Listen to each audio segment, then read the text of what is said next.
있겠습니까? 혀를 다스리는 겁니다. 얼마나 혀를 다스리기가 어려운지 아실 겁니다. 또 뭐가 있습니까? 온전한 마음으로 기도하는 겁니다. 많은 교우들이 착각하는 것이 걱정하는 것을 기도한다고 착각하는 교우들이 대부분입니다. 마치 뭐와 같으냐? 후회하면서 회개하고 있다고 착각하는 것과 똑같습니다. 고백서에 들어와서 대부분의 교우들은 회개가 아니라 후회만 나갑니다. 그렇기 때문에 1시간도 안 돼도 똑같은 죄에 또 떨어지고 이틀도 안 돼서 또 똑같은 죄에 떨어집니다. 후회는 자기중심적인 생각입니다. 죄에 떨어진 지 자존심이 상하는 겁니다. 그러나 회개는 하느님의 마음을 헤아리는 겁니다. 내가 그 죄에 떨어졌을 때 예수 성심이 얼마나 아프셨을까? 내가 냉담하고 있는 중에 성모님의 마음이 얼마나 아프셨을까? 고백서에 들어와서 많은 교우들의 고백을 듣는데 정말 1000명 가운데 1명도 하느님의 마음을 헤아리는 고백을 하는 신자 보기 어렵습니다. 이런 죄로 인하여 주님의 성심을 거스렸습니다 라고 얘기하는 신자 정말 하늘의 별 따기처럼 보기 어렵다 이 얘기입니다.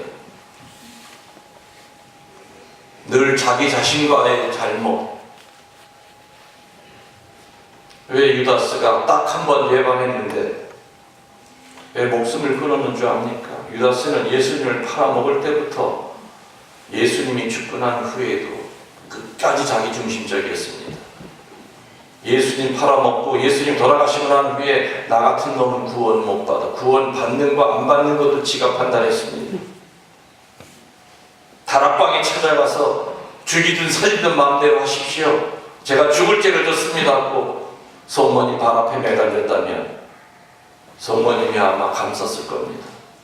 그러면 그 유다는 오늘날 성유다가 됐을지 모르지만 유다스는 나 같은 놈은 구원 못 받아. 예수님을 팔아넘길 때도 내가 팔아넘겨도 저분은 당신 몸 스스로 보호해서 우리 앞에 나타날 거야. 후회는 자기중심입니다. 그렇기 때문에 악습으로 연결이 되지만 단 3번 배반했던 베드로 사도는 첫 닭이 울기 전에 땅을 치고 통곡을 했습니다. 예수님의 그 눈이 생각이 난 겁니다. 차라리 배반할 때마다 네 놈이 나한테 이럴 수 있느냐고 역정을 내고 혼이라도 내줬으면 덜 미안할 텐데 예수님은 연민의 눈으로 나를 쳐다만 봤어요. 얼마나 고통스러우셨으면 말 한마디 못하셨을까? 얼마나 나에 대한 실망이 컸으면 말 한마디 못하셨을까? 예수님의 성심을 헤아리는 것이 회개였습니다. 그래서 베드로 사도는 3번이나 배반한 과오투성이의 인간이었지만 첫 번째 교황, 어떤 교황이 되실 수 있었던 것이 아닌가. 마찬가지로 우리들은 기도한다고 하면서 걱정만 합니다. 걱정하면 마귀만 들끓습니다. 그러나 기도하면 기적이 일어납니다. 아멘. 마귀는 어떻게 해서든지 기도까지 못 가게 하려고 그냥 걱정에서만 머물게 하려고 계속해서 분심만 줍니다. 묵주알 울리면서도 걱정만 합니다. 걱정은 기도가 아닙니다. 그러나 참다운 기도는 기적이 일어납니다. 아멘. 그래서 영적인 순교의 중요한 것 중에 하나가 온전한 마음으로 기도해야 된다. 또 영적인 순교 중요한 거 또 뭐 있습니까? 온전한 마음으로, 기쁜 마음으로 봉사해라. 기쁜 마음으로 순명해라. 정성을 다하여 봉헌해라. 이런 것들이 바로 영적 순교의 내용들입니다. 아침에 눈 떠서 잠잘 때까지 이런 기회들은 많이 옵니다. 많이 옵니다. 사순절도 우리가 분별하지 않으면 오히려 사순절을 아닐 때보다도 훨씬 더 못하게 살 때도 많습니다. 사순절 시작되고 지금 여러분 오늘 이 시간까지 얼마나 많은 준비를 하고 사셨습니까?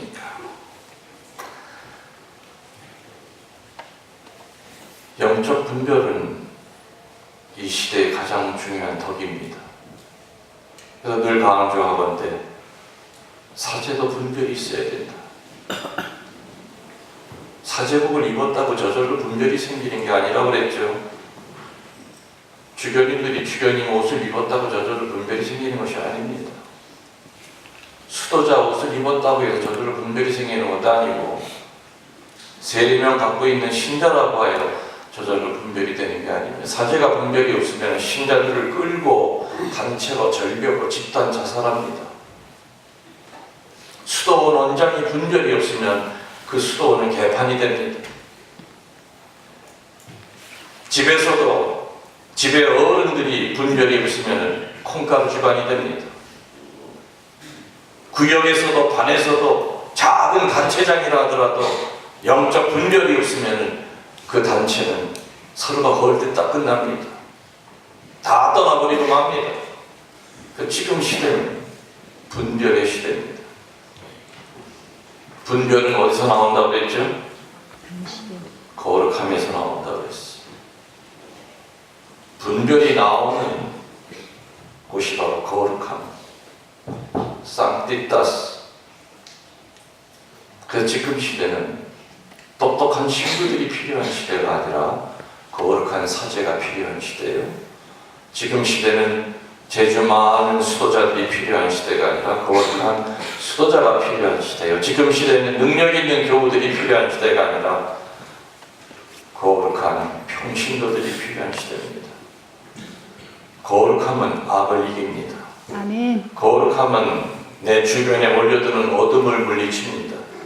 집안에 거룩한 사람이 하나만 버티고 있어도 그가 가정을 쌓습니다. 본당 신부가 거룩하게 살면 양들이 거룩하게 살지 않을 수가 없습니다. 구역장이, 반장이 거룩하게 살면 그 반 구역은 맹남자들이 다시 회도하기 시작합니다. 아멘. 그래서 거룩함은 상상도 못할 하느님의 영적 능력을 가져옵니다. 거룩함에서 영적 분별이 나옵니다. 그러면 이 거룩함은 또 어디서 나와야 되느냐? 그게 오늘 드리고자 하는 얘기의 내용이 될 겁니다. 거룩함이 어디서 나와야 되느냐?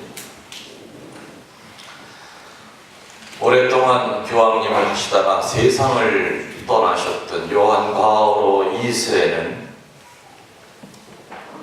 마지막으로 세상 신자들에게 딱 한마디를 하고 돌아가셨습니다. Sono felice, bestina felicis. 번역하면은 나는 너무 행복합니다. 그대들도 행복하게 사십시오. 그게 요한 바오로 2세의 마지막 유언이었습니다. 내가 행복했듯이 여러분들도 행복하게 살기를 바랍니다. 자, 그럼 과연 그 교황님은 어떤 행복의 울타리에 살았길래 마지막 숨을 거두시면서 당신을 행복하다고 하셨을까? 교황이라는 직책, 겉으로 보면 화려해 보일지 모르죠. 그렇지만 얼마나 많은 큰 십자가를 지고 살아가는 인생이겠습니까? 요한 바오로 2세 500년 만에 비이태리기에서 교황이 나와서 그 드센 이태리 사람들 사이에서 교황 노릇하느라고 엄청 힘드셨을 겁니다. 오죽하면 교황 되시는 첫날 그 넓은 방에 혼자 남아서 폴란드에 있는 친구 신부에게 전화를 했습니다. 다 가고 이 큰 방에 나 혼자 남았어. 나 벌써 고향 가고 싶어. 외롭다.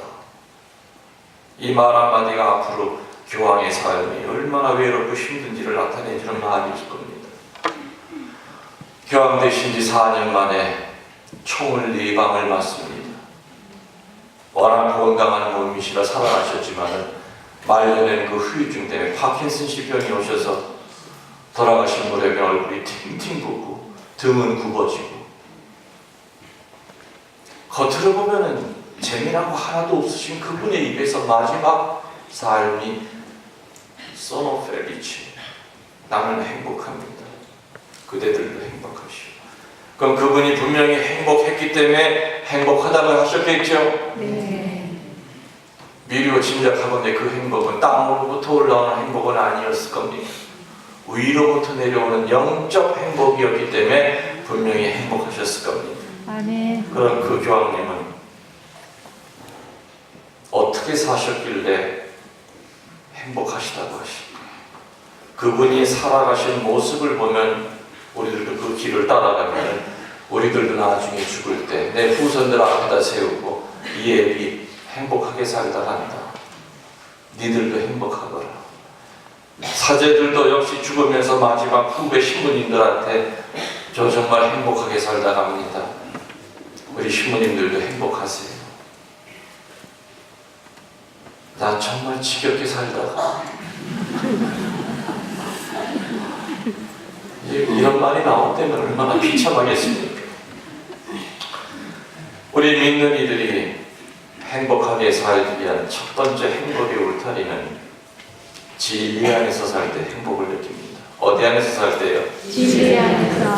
진리 안에서. 진리가 뭐냐? 철학적으로는 주관과 객관의 일치라고 얘기하지만은 우리 신앙적으로 볼 때는 진리라고 하는 것은 하느님 안에서 사는 게 진리입니다. 아멘. 물론 진리라고 하는 것은 수학적인 진리가 있고 과학적인 진리가 있겠죠. 1 더하기 1은 2다. 이거는 뭡니까? 수학적인 진리입니까? 윤리적인 진리입니까? 그렇죠. 수학적인 진리를 가르치는 사람은 자기가 가르치는 내용이 자기 삶과 조금 달라도 도를 안 맞습니다. 예를 들어서 어느 학원 선생이 수학 선생이 기가 막히게 수학을 잘 가르쳐. 수학이 깡통이 내도 그 선생 앞에만 가면 수학을 다 잘해. 근데 그 선생이 바람둥이에요. 카사노바야. 그래도 그 학원 애들 몰려야